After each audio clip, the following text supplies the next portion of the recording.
gamito nato ang atong magnet. Okay, sir? Pwede po testing sa magnet sa mga screws.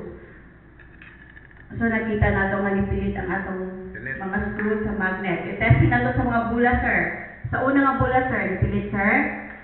Wala. Sa ikaduha nga bula, sir? Wala. Sa ikatulong nga bula, sir? Wala. Okay, so napamatunan nato ang atong bula nga pagagamiton sa atong official nga draw. Ito wala mga metal sa sulod ni ani. So, karon nato na siya ni-load sa atong kada chamber. So, una nga chamber, sir? Second chamber. O sa atong last chamber, sir.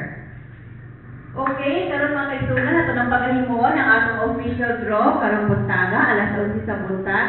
March 23, 2015 nga draw. So let's play Peryahan Lucky Thread. Can you press the start button, sir? Okay, sir. Release the ball, sir. Okay, thank you so much, sir. So after 40 seconds, mga kaigsunan, ato lang masayra ng atong official draw results karong buntaga, alas 11 sa buntag. So atong hinumduman, nagkalatayan nato 10 pesos.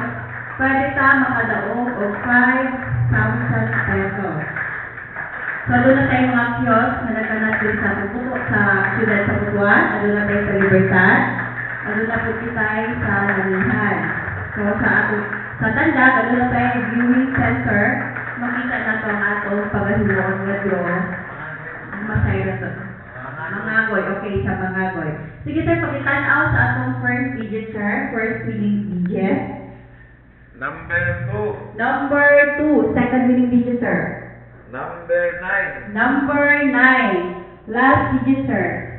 Number 7. Number 7. So, ang atong official draw results karong buntaga, alas 11 sa buntag, March 23, 2015. Nga draw is 297. Uspod ko, 297. So, makita-kita na po sa unyang hapon o maayong buntag sa atong tanan.